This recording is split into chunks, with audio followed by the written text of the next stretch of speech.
Alright, so the way we go about solving these is we go from exponential to log, right?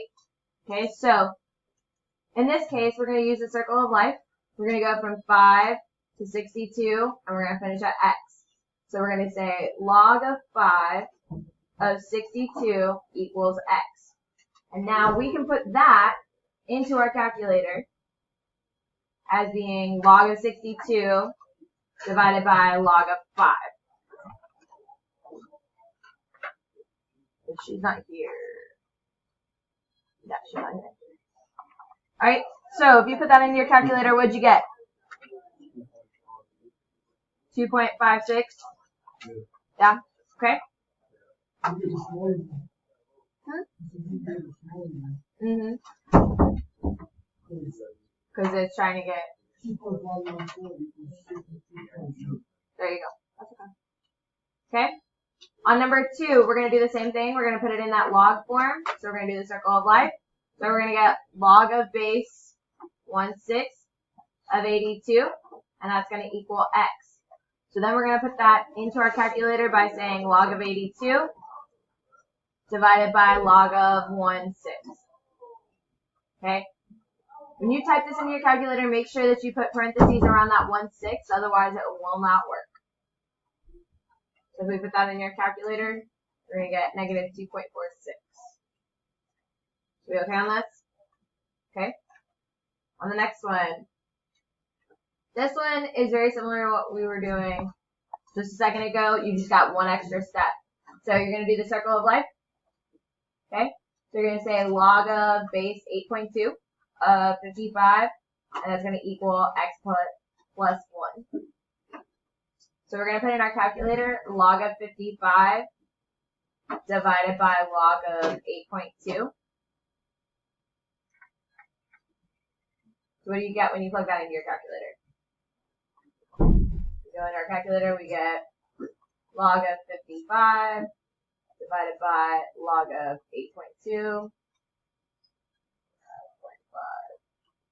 0.2. We get 1.90, right? Now, do you see this x plus 1? All you're going to do is subtract 1 from your answer in your calculator, and you're going to get x equals 0.90. Okay? And the reason why I'm subtracting 1 is because I'm trying to get x by itself. So just subtract 1 from the other side. Okay? Number 4, you're going to do log of base 72 of 35. You're going to set that equal to 2x. Okay, so again, we're going to plug this in our calculator. We're going to say log of 35 divided by log of 72. We're going to type that into our calculator.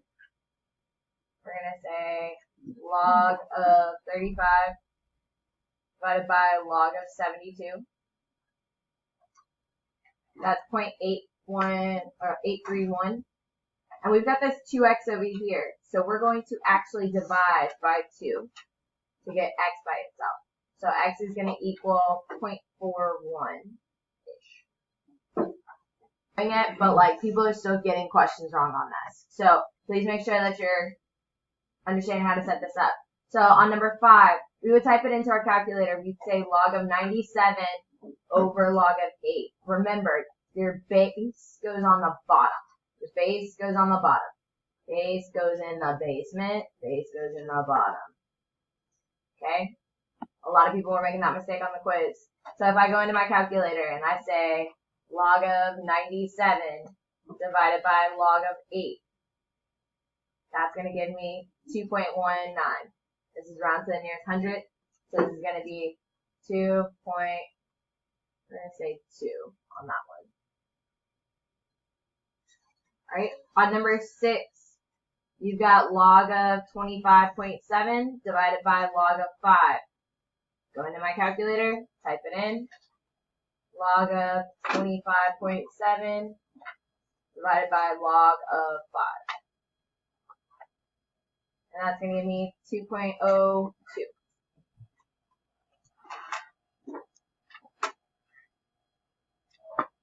These bottom ones are the same exact thing, you just got to be mindful of how you type it into the calculator. So you're going to say 3 minus log of 15 divided by log of 1/3. Okay, and this is what that's going to look like. 3 minus parentheses log of 15 divided by log of 1 divided by 3, close parentheses, close parentheses. So you should get 5.46.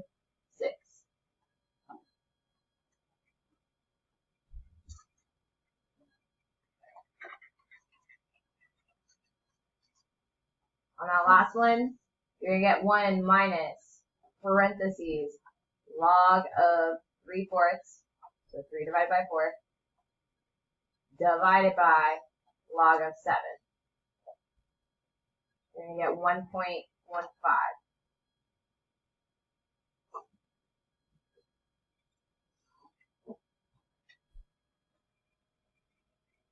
So with compound interest, this actually works with like your loans and stuff, as well as your like house payment, that kind of thing. This formula comes into play in like the real world life, like all the time. Okay. So with that being said, P is going to be your principal balance. So that's going to be like your starting initial balance. Okay. So however much money you put into something, that's your principal balance. Okay. R is going to be the rate. So like if somebody says that there's a 6% interest rate, that's where it would go. N is how many times in a year it's compounded. Okay. N is number of times compounded in a year. Okay. And yeah, both of the N's, they're both the same. And then T is the number of years. So it's like time. I would use some type of like color to help you signify where you're supposed to put things, just until you feel comfortable with placing them in. Because I know sometimes people get N and T mixed up, and it does make a difference. Okay. So on this first example, we're going to see how much the final amount of $500 investment. So that's your P, right? That's this guy right here. Yeah. And then after 8 years. 8 years is the number of years it's taking. So that's your T, right? And then your interest rate is at 7%. Okay, so that's your R.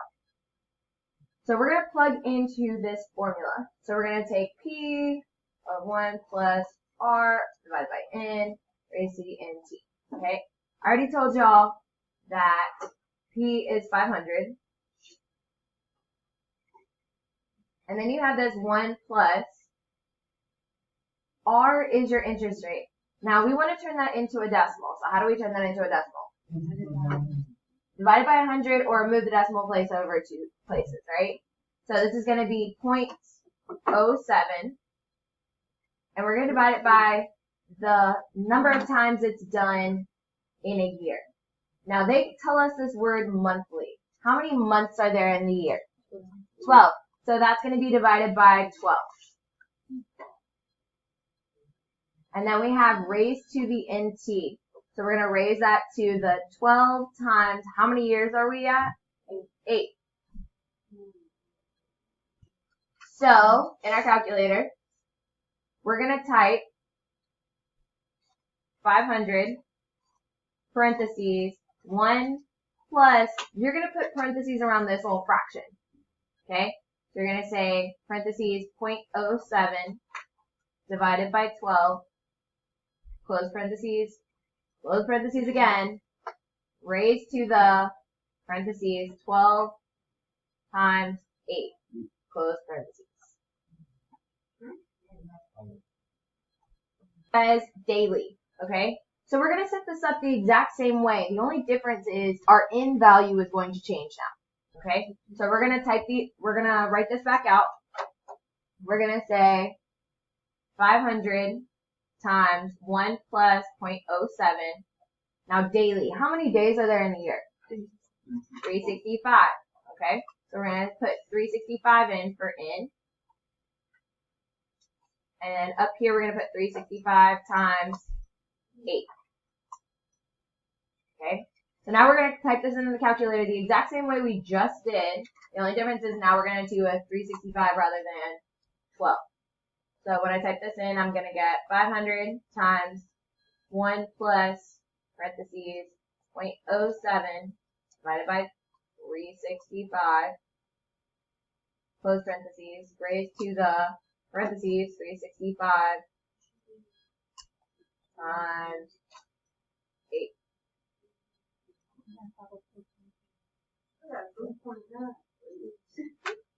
Oh, never mind. I see what I did wrong. Alright, 875.29. Yeah? 875.29. Which that makes sense because look at what happens. Okay, so monthly, that's 12 times a year, right? And then daily, that's 365 times a year. So it should be more, right? I got one That you just wrote it out correctly. So on number 2, it says find the final amount of a $2,000 investment after 18 months at 9.3% interest compounded quarterly. Quarterly means 4. Okay, so N is going to be 4. So if I plug 2,000 in for P, 2,000, 1 plus, that rate is 9.3%. So we're going to turn that into a decimal. We're going to have 0.093. Okay, so we're going to write 0.093. And we're going to divide it by N. N is 4. And we're going to raise it to the 4 times, well, how many years do I have? And we already talked about this. This 18 months needs to be converted into years. So what's 18 divided by 12? That's going to give me 1.5 years. This is going to be 4 times 1.5. Most of you probably, this is where you're going to probably have to struggle, is typing into your calculator. So you're going to do 2,000, parentheses, 1 plus, parentheses, 0.093, divided by 4, parentheses, parentheses, raised to the, open parentheses, 4 times 1.5. And you said I get, what? Make sure that you put that 0 in front of that 9. So you get 2,295.73.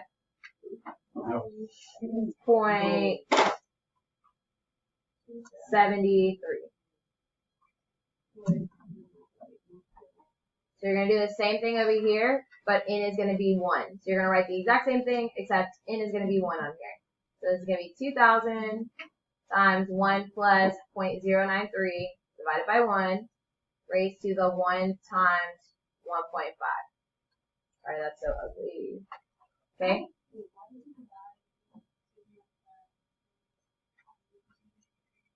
Over here, because there's 12 months in a year. Yep. Okay? So now what I'm going to do is I'm going to type this one in. So I'm going to get 2,000 times 1 plus, parentheses, 0.093 divided by 1, close parentheses, raised to the 1 times 1.5. 2285.39. So now let's look at this really quick. If I'm making an investment, I want to make more money off of it, right? Okay, so which one would you prefer to have compounded? The first one, why? You'll make more money. So if I do it quarterly, if I compound quarterly, then I'll make more money. If I do it just once a year, I'll only make $2,285. Okay? Just a thought.